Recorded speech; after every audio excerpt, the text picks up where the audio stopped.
pourquoi ce détournement est généralement, parce qu'on sait déjà que depuis fort longtemps, on est en train de parler de ça ici.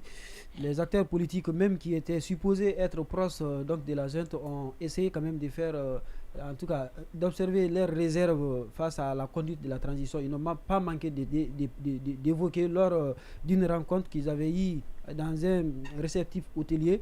On avait vu, n'est-ce pas, Lansana Kouyaté accompagné de Baouri et tant d'autres politiques donc, qui demandaient à ce que désormais qu'ils chassent désormais quelle est la feuille de route de la transition. Parce qu'ils veulent avoir une visibilité, c'était l'ère des conditions. Entre-temps, il y a le président de la transition qui prend ce qu'on appelle un décret, donc qui donne désormais prérogative au gouverneur donc, de nommer les chefs de quartier et les chefs de district, ce qui a créé un véritable tollé donc, dans la cité. Et là, les mêmes partis politiques ont fustigé cela. Aujourd'hui, à l'unanimité des acteurs politiques, on fustige ces décrets, on désapprouve et ils n'ont pas manqué de dire qu'ils vont attaquer ces décrets par les moyens légaux. Et suite à cela, les facilitatrices, vous savez que les facilitatrices sont là les trois personnes, les trois femmes qui ont été nommées par l'arrêté du Premier ministre pris en application donc, du décret qui avait créé ce qu'on appelle le cadre du dialogue inclusif qui est piloté par le Premier ministre. Donc ces facilitatrices, dans leur mission, donc il est dit, n'est-ce pas, qu'elles ont leur mission est de rapprocher chaque fois que c'est nécessaire donc les acteurs politiques autour donc des sujets importants donc de la transition. Et à cet effet, elles ont décidé, puisque ça a créé, le décret suscite beaucoup de débats, ça suscite beaucoup d'interrogations. Elles ont décidé donc de rencontrer les partis politiques de façon différente, c'est-à-dire de façon restreinte. Et c'est que certains acteurs politiques donc du groupe piloté pour le moment par Lansana Kouyaté qui est leur porte-parole, donc qui fustigent cela pour dire que non, ce n'est pas la bonne manière et que si les facilitatrices devraient les rencontrer, il faudrait que ça soit en organe plénière, donc c'est-à-dire qu'en assemblée, que le problème soit débattu, donc il fustigerait. Moi, à ce niveau, c'est que la question que je me pose, c'est de savoir, étant donné que Lansana Kouyaté a participé au cadre du dialogue inclusif, c'est lui d'ailleurs qui appelait, et il a même fustigé les uns de ses anciens compagnons, notamment Selou Dalen Diallo, Sidia Touré, le RPZ, il les a même tachés de mauvaise foi, de ne pas accepter la main tendue du gouvernement, de ne pas accepter la main tendue des facilitatrices, alors que ces derniers aujourd'hui fassent ces revirements spectaculaires pour dire que non, il n'est pas question donc d'accepter de rencontrer, alors que lui-même il a accepté de rencontrer ces facilitatrices dans son siège autour donc des points essentiels, notamment les 10 points qui ont été accordés comme feuille de route de la transition. Pourquoi aujourd'hui il fustige cela? Pourquoi refuser aujourd'hui cela? Peut-être qu'il ne voit pas son intérêt. Non. Peut-être, c'est la grosse question aujourd'hui que moi je suis en train de me poser. Peut-être je me dis quelque part, la réponse que je me trouve, c'est de dire simplement qu'aujourd'hui, les intérêts ont changé. Les intérêts ont changé parce qu'il serait peut-être déçu de ce qu'on appelle, il n'est pas dans la perspective de recevoir ce que la junte l'aurait promis. Parce qu'on ne peut pas quand même faire l'apologie des facilitatifs, parce que je me souviens encore, il a dit, lors d'une assemblée générale de son parti. Donc la première rencontre des facilitatrices, c'était avec la coalition de Kouyaté, qui a balayé carrément la présence de ces facilitatrices. Bien entendu. Et lui, il disait que les facilitatrices ont adressé 8 courriers aux autres partis qui ont refusé et que lui, il est disposé à rencontrer ces facilitatrices. Maintenant, aujourd'hui, il dit qu'il n'est pas. Qu'est-ce qui n'a pas marché? C'est la grosse question aujourd'hui. Alors, Simon Pierre, qu'est-ce qui n'a pas marché et pourquoi aujourd'hui cette décision? Une déception? Ou bien, qu'est-ce qui ne va pas exactement avec Kouyaté? Bon, il faut rappeler qu'ils avaient quand même dit qu'ils vont accompagner le CNRD, mais pas aveuglement. Donc, lorsqu'ils disent pas aveuglement, c'est-à-dire qu'il y aura certains points quand même. S'ils ne sont pas d'accord, ils ne vont pas le faire. Moi, d'après l'article que j'ai lu hier, j'ai vu qu'ils fustigent le fait que les facilitatrices veulent rencontrer individuellement.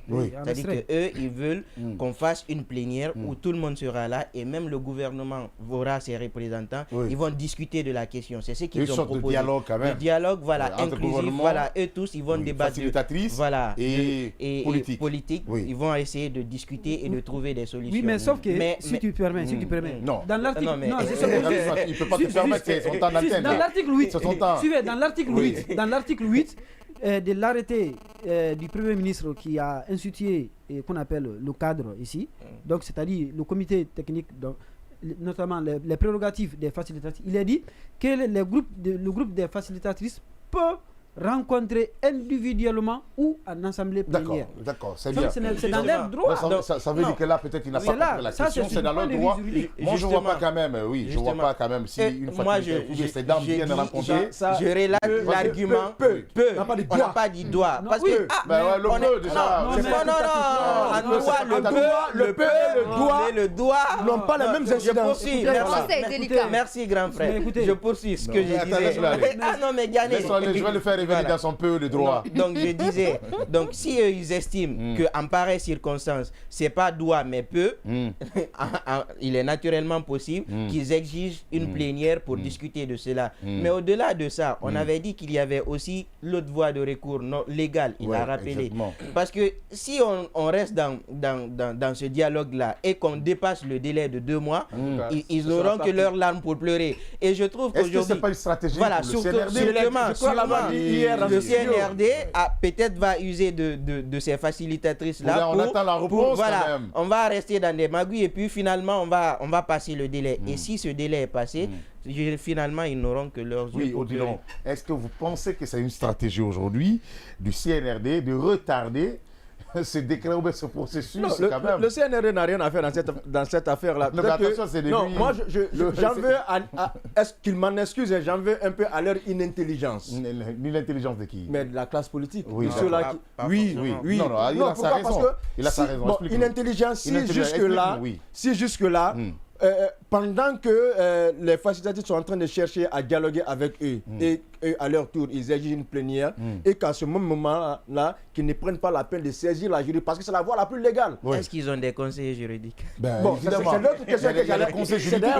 La deuxième question que j'allais poser. Ils n'ont qu'à recruter. Simon est là. Et toi tu es là, Ghané est là. Pas moi. Et moi, mais je peux servir en finance. Pas moi. Donc, M. Tachalouray comprenne que tout le monde veut faire son apologie pour monter. Voilà, il y a des gens qui sont en train de faire leur traite à la police. Il faut qu'il fasse très attention, qu'il ne se laisse pas tomber dans ce piège. Ce qui est possible est que en matière politique, toutes les voies sont permises en quelque sorte pour atteindre son but. Est-ce que depuis hier, moi je me pose la question de savoir si les gars ne saisissent pas la Cour suprême pour attaquer cette décision, ce décret du président de la transition, est-ce qu'on n'est pas en train d'utiliser les facilitatrices pour mettre à genoux c'est les politiques dans ce dossier? C'est la grosse question que je me pose. L'autre chose, c'est quoi? Il faudrait que ces facilitatrices-là rencontrer les politiques et les fêtières en plénière n'est pas une mer à boire.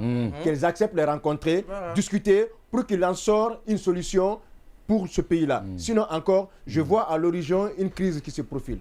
Alors, il faut déjà rappeler c'est quoi. On est en train de parler du décret portant mode de désignation des chefs de quartier, des conseils de quartier. Alors, il faut rappeler que la loi avait tranché sur la question, mais que le colonel Mamadi Doumbouya a pris un décret pour pour instituer notre loi, entre guillemets, parce que désormais ce sont les maires qui vont désigner les gouverneurs de région qui vont désigner. Qu'est-ce que je suis en train de dire? Les gouverneurs de région, les gouverneurs de région qui vont désigner. C'est-à-dire que c'est le colonel Mamadi Doumbouya qui va désigner jusqu'au chef de secteur, parce que c'est lui qui nomme le gouverneur, qui va nommer le chef de quartier. Le ministère de l'administration. Oui, c'est lui qui nomme tout le monde. Non, c'est lui qui nomme par décret les gouverneurs. Les gouverneurs sont proposés.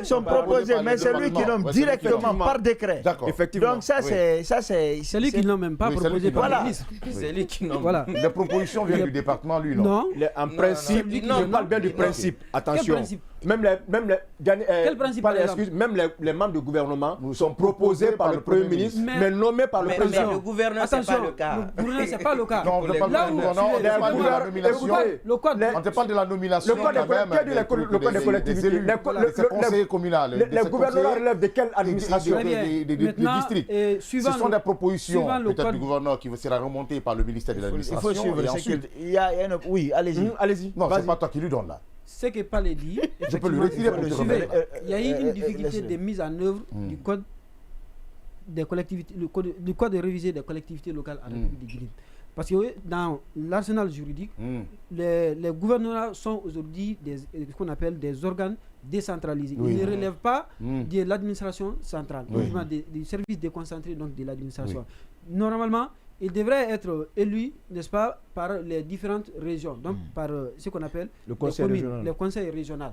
Mais aujourd'hui, puisque la loi n'a pas eu son effectivité, le président de la République les nomme. C'est le président de la République les nomme, mais pas sur proposition. Quand vous dites que le président nomme sur proposition, c'est comme si il était prévu textuellement dans un décret ou bien dans une loi pour dire que le président de la République... c'est le cas avec le Premier ministre. C'est lui qui propose... Le gouvernement. Donc, c'est comme ça. En République de Guinée, les sous-préfets, par exemple. Exactement. Merci bien. Merci bien. Même si en fait, tout ce que tu es en train de dire, tout ce que tu es en train de dire, c'est intéressant. C'est ce que la loi dit. C'est ce que la loi dit. Les principes, c'est ce que la loi dit.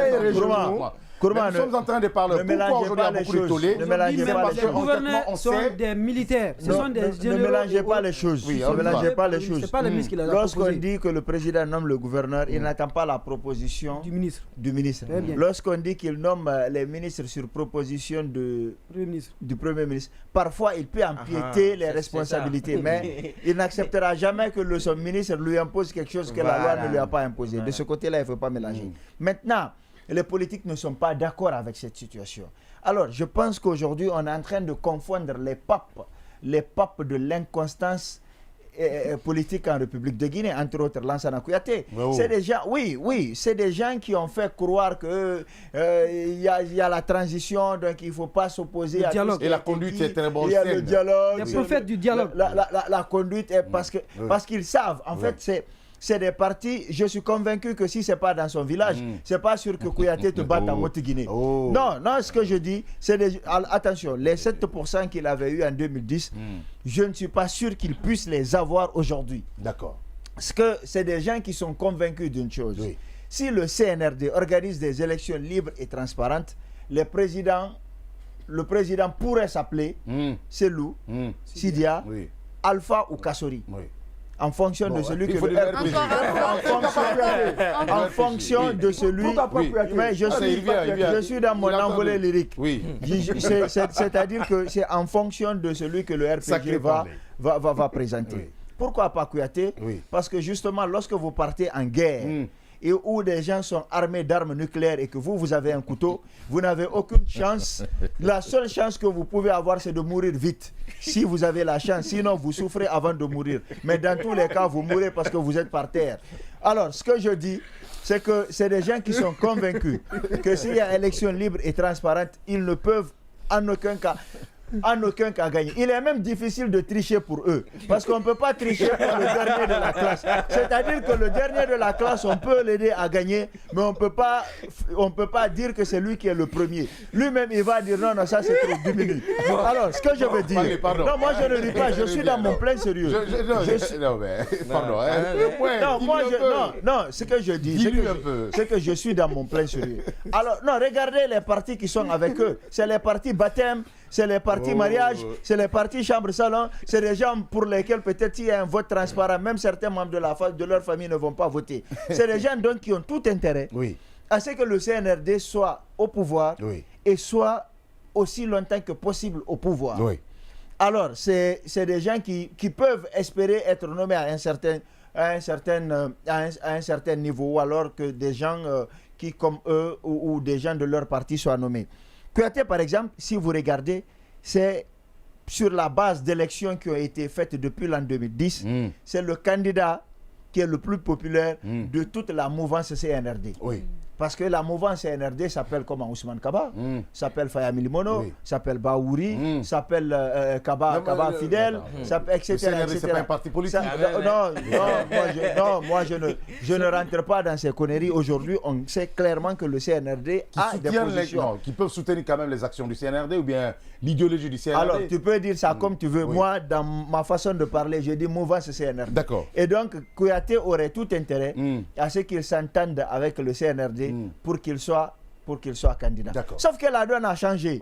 Aujourd'hui, vous savez, à un moment donné, on parlait de Cabinet Komara comme potentiel candidat, on a parlé de Sia Kabari. Ces gens-là n'inquiètent pas Kouyaté parce qu'ils ne boxent pas dans la même catégorie. Sauf que un poids moins comme lui est arrivé. Parce que les poids lourds ne sont pas dans le ring.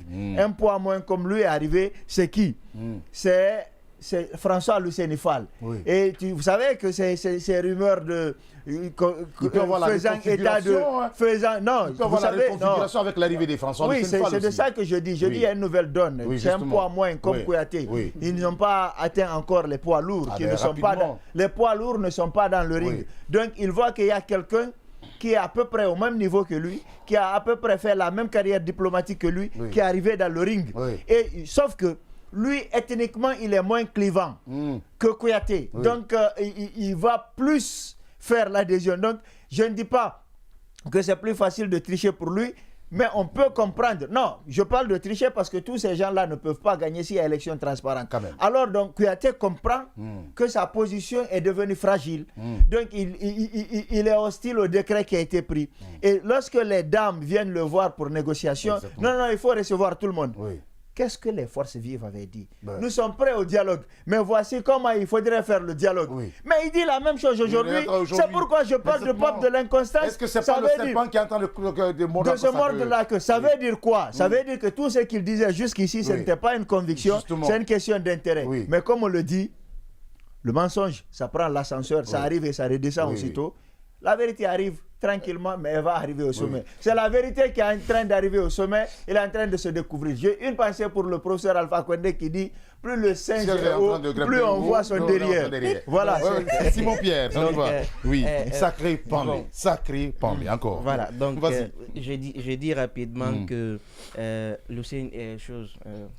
Kouyaté a bien dit avec tous les autres qui vont soutenir la transition, mais pas aveuglement. Voilà, donc je le réitère encore. Cela ne voudrait pas dire forcément... Ça, c'est Kouyaté bis. Voilà. Ça, c'est Kouyaté bis, il faut préciser. Oui, bon. C'est plus le même Kouyaté qu'avant. Mais tous les autres, tous ceux qui ne sont pas... Mais le discours sur la table, c'est réel texte, c'est présent. Non, mais même ceux qui sont... Le FDG n'a pas aussi dit qu'ils ne soutiennent pas. Ils ont toujours... C'est la façon qu'ils n'aiment pas. Kouyaté, c'est la même chose. Il n'y a pas de cohérence dans ce qu'il fait. Maintenant, je ne reviens plus sur le cas Kouyaté. Je tire juste sur le fait que la conséquence également pour les chefs de quartier d'être nommés par l'administration. La conséquence serait finalement qu'ils vont devenir des fonctionnaires. C'est-à-dire qu'eux aussi, ils sont nommés, ils seront payés à la fin du mois. Et il le faut, parce que les gens ont perdu ça de vue. On dit le mode de désignation... Mais sinon, finalement, ils auront un salaire, il faudra les payer. Oui, exactement. C'est vrai, il ne faut pas quand même, sauter dessus. Voilà. C'est vrai, il faut beaucoup le dire. Ils seront des fonctionnaires quand même de l'État pendant ce temps. Mais sauf que le décret n'a pas précisé. Non, le décret n'a pas précisé. Mais comment ils seront payés? Si on essaie quand même d'élaborer la liste. Il ne faut pas distinguer là où la loi n'a pas distingué. Si ce n'est pas dans le décret, aussi il n'y a pas de... Non, mais qui est nommé dans l'administration, par l'administration, qui n'est pas payé par moi, qui n'est pas payé. Mais tu peux pas être nommé par décret. Suis-moi que tu sois un fonctionnaire de l'État. Oui, mais il y a un cadre organique qui est déterminé. Voilà. Ce décret portant mode de désignation. Mode de désignation. Ce n'est pas le... Exactement. Fonctionnement et autres. C'est pourquoi on dit qu'il y a une violation outrancière et frontale de la loi. Parce que le code électoral a été clair là-dessus. Il l'a dit. C'est la loi qui a été destituée. Entre griffes, je mets l'expression. Donc, le code électoral a précisé les organes donc, du conseil des quartiers et des districts. Maintenant, si vous venez, vous mettez ça à la tous et que vous voulez créer votre mode opératoire, mais vous n'avez le décret même en quelque part pas ce mode opératoire. Non, justement. Comment ils ont juste manqué de ce mode opératoire. Pour le moment, dans le nouveau mode opératoire qui est discutable, les éléments que nous avons aujourd'hui, on dit qu'on va les désigner par les gouverneurs des régions. D'accord, ça c'est compris. Les critères de choix, on a élaboré. Mais la question qu'on se pose, est-ce qu'ils seront payés comme des fonctionnaires? Pour le moment, non. Pour le moment, non. La loi n'a rien dit là-dessus. Ce sont les modes de désignation qui ont été conséquences de la nomination. Au fait, le décret en tant que la question qui est pertinente, ils seront payés comme des fonctionnaires. Le décret en tant que tel, on le suppose illégal. Le décret comment ils seront rémunérés? Parce que les autres, les facilitateurs, c'est pas la même chose. C'est la même chose. On parle du principe. Non, c'est de la déconcentration. Même là-bas, la déconcentration, même les maires ne sont pas des Quand on va connaître le haut représentant représentés. Même les maires ne sont pas payés. Est-ce que c'est le même cas? Non, est-ce que c'est l'administration qui quitte de la barrière au sommet? Moi, je parle de ce qu'on appelle de l'organe même qui se trouve hiérarchique de ces délégations spéciales. Les maires ne sont pas payés. Les maires ne sont pas payés. Oui. Les gouverneurs, par principe également aussi dans la loi, ils ne sont pas payés. Ils reçoivent ce qu'on appelle une prime. Peut-être que la loi, on peut prévoir cela, mais pour le moment, c'est qui, moi, j'analyse l'évidence. Voilà. Le texte, en tout cas, on va pas aller à la retraite et demander son salaire de maire. Parce que c'est pas possible. Non, mais c'est quand même des fonctionnaires. Par rapport à ce décret, encore il faut rappeler, le président aurait pu le prendre après modification du code des collectivités. C'est parce que justement. Ou par le CNT. Non, il pouvait être modifié, même par le CNT, avant de prendre le décret. Oui, le code des collectivités. Oui, le code électoral aurait pu être modifié ou révisé avant que ce décret soit pris. Parce qu'en l'état, le décret n'est pas conforme à la loi qui est ça aurait été inattaquable. Parce qu'il y a la hiérarchie des normes. C'est ça qui était Dieu le fait. La Constitution aurait pu suffire. Les lois, et puis vous avez les règlements. Et dans les règlements, il y a les décrets et les arrêtés. La question que je vais vous poser aussi, est-ce parce que nous sommes dans une transition, dans un régime très spécial et dans un régime exceptionnel? Est-ce qu'aujourd'hui, c'est pas aussi à cause de ce régime exceptionnel qu'on prend aujourd'hui des décisions exceptionnelles? Bon, alors, même en période exceptionnelle.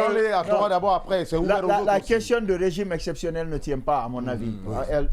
La question là ne tient pas. Pourquoi? Parce que c'est vrai qu'il y a eu prise du pouvoir par effraction et par les armes. C'est vrai, ça s'est passé.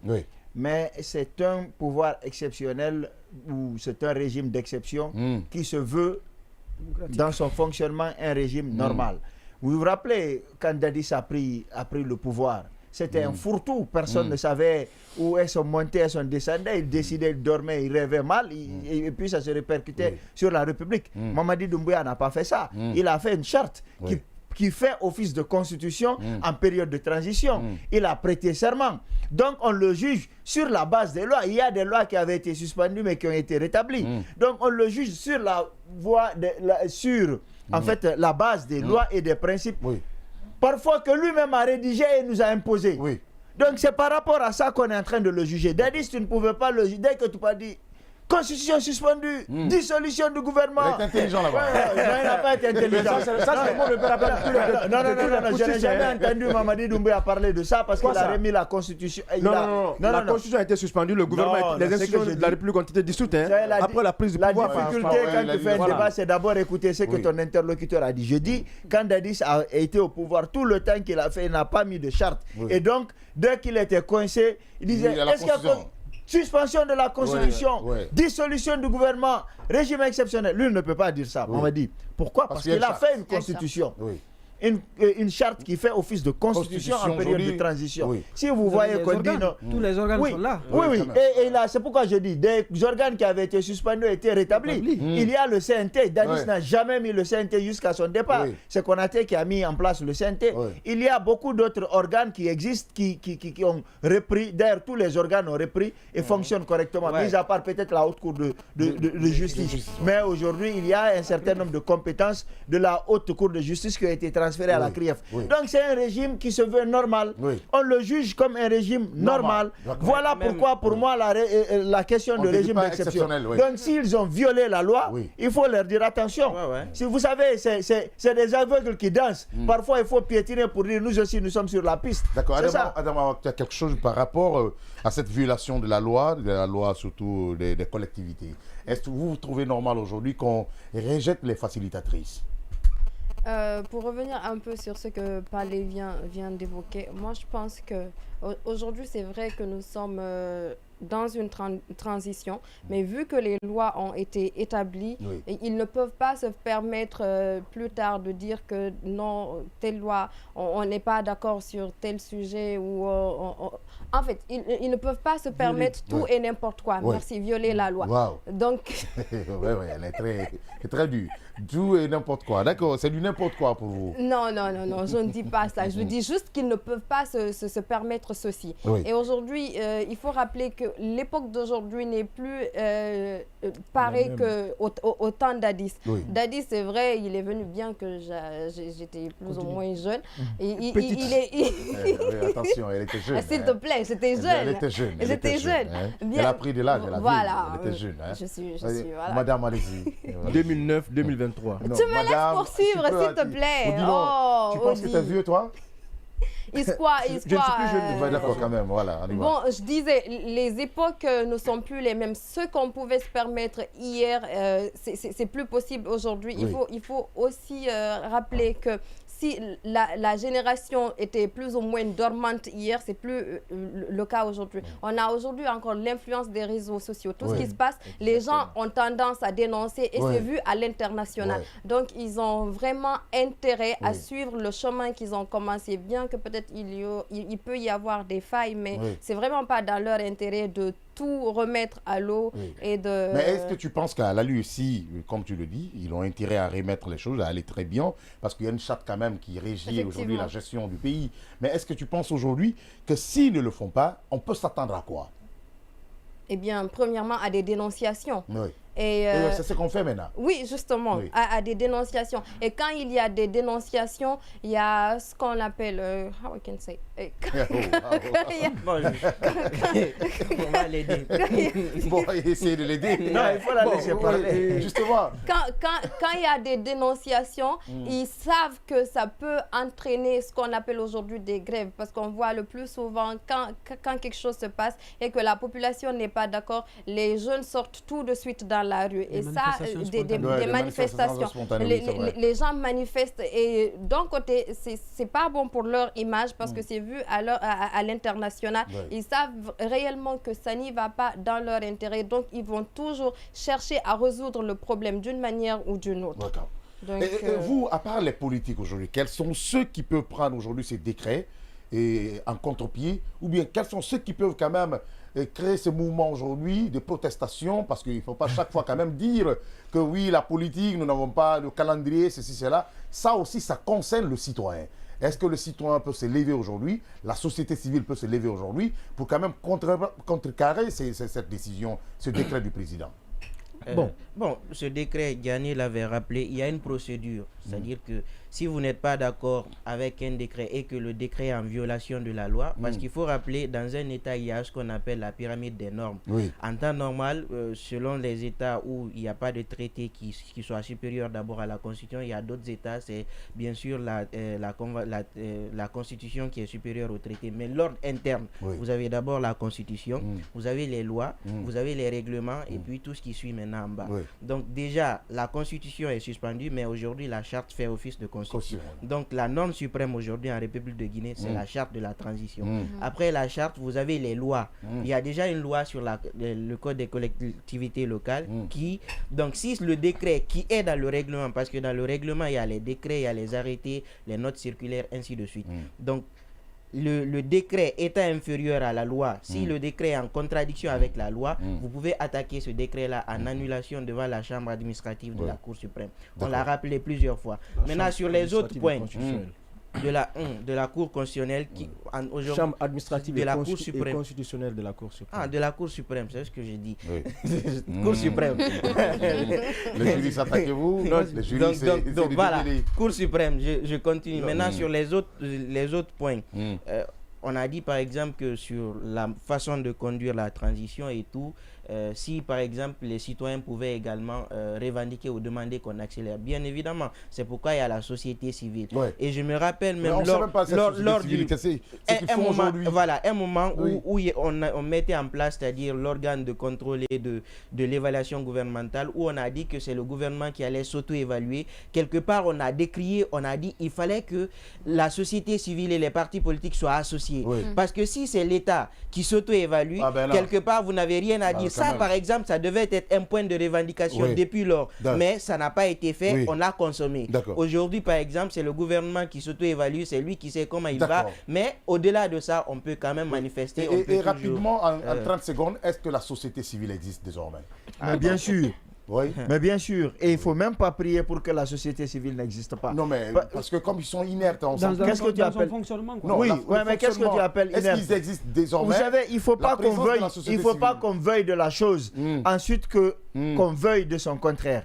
À un moment donné, ici, on a tous dit non, les politiques, la société civile, ils sont tous dans les manifestations. Quand il y a eu ces manifestations contre le 3e mandat avec le FNDC, il y a eu des membres de la société civile qui ont accompagné. On a dit non, ce n'est pas le rôle de la société civile. La société civile doit se mettre de côté, demander plutôt une augmentation de salaire ou demander autre chose. On a parlé de ça. Aujourd'hui que la société civile est en train de travailler en sourdine, on est en train de demander encore si elle existe. Elle existe. Ouais, mais tu sais ce qu'on appelle en sourdine? La sourdine. Tu sais ce qu'on appelle en sourdine? Ça veut dire qu'il travaille sans bruit. Non, mais justement, voilà, donc, la société civile n'a pas intérêt à faire un boulot sans bruit. Ouais. Il faut qu'on les garde parce que c'est les représentants de la société. Quelque part. Alors, tire-le s'il te plaît, glisse là. Alors, on n'a pas voté. Il y a quand même corruptible. Non, il y a quand même ces dernières années. Il y a quand même ces la transparence. Il y a quand même ces dernières années la question. Ils travaillent pour le peuple. Le peuple doit savoir. Dis-moi, qu'est-ce qu'ils font? Il n'y a pas de travail en sourdine sur une société civile. Dis-moi, une société civile qui travaille en sourdine, dis-moi, s'ils ne sont pas corruptibles. Voilà. Je suis désolé. Ceci dit, nous allons parler. Alors, je rappelle que Frédéric Mengue est de la société civile. Mais attends. Il est corruptible? Non, attends. Réponds. Il est corruptible? Non, ça, c'est un autre débat. C'est un autre débat. Ces gars sont aujourd'hui frustrés, qu'on le veuille ou pas, ce sont des frustrés aujourd'hui. Moi, je vais pas faire un débat. Mais la société civile doit travailler. Nous savons tous. Dis que tu sais. Je ne sais pas. On te dit que le FNDC ou Sonic Mengue est un état d'esprit. Pour l'instant, Sonic Mengue n'est pas un état d'esprit, c'est une personne. Pour l'instant, je peux désigner Sonic Mengue. Je peux aller, il appartient à un mouvement où eux-mêmes ils se disent que ce n'est ni une association, que c'est un état d'esprit. L'état d'esprit, chacun peut l'avoir dans son salon. Il n'est pas égal au rôle de la société. Moi, j'avais envie de vous répondre sur la question rapidement, 30 secondes. Aujourd'hui, il faut comprendre, en République de Guinée, les plateformes de société civile qui existaient avant le CNOX aujourd'hui est un organe affilié au CNRD. Justement, ils existent. On cherche un travail avec Alpha Condé depuis toujours. Le CNOX est affilié aujourd'hui au CNRD. Est-ce que c'est un crime? Oui, c'est un crime. Non. Une société civile. Ils sont guinéens. C'est une société civile. Tu venais à peine de le dire, tu es en train de contredire. La société civile doit rester à part, pas s'associer. Maintenant, si doit avoir le regard, le droit de regard sur la gestion de la chose publique. Afin de parler, au moins de parler au nom du peuple. Parce qu'en société civile, c'est au nom du peuple. C'est comme le syndicat du peuple. Il y a la question de la professionnalisation des organisations de la société civile aujourd'hui. Pour moi, oui, en 30 secondes. Pour moi, société civile ne veut pas dire ennemi de l'État. Non, je suis d'accord. Est-ce que je peux développer? C'est pourquoi je vous ai laissé parler. Je dis pour moi, société civile ne veut pas dire ennemi d'État. S'il y a des possibilités de travailler main dans la main avec l'État, je pense qu'il ne faut pas dire que c'est mauvais. Par contre, il y en a qui ne travaillent pas parce que tout est question de conviction et de vision. Si vous pensez qu'ils travaillent dans le cadre de votre vision, vous n'avez pas à vous opposer. D'accord. On comprend.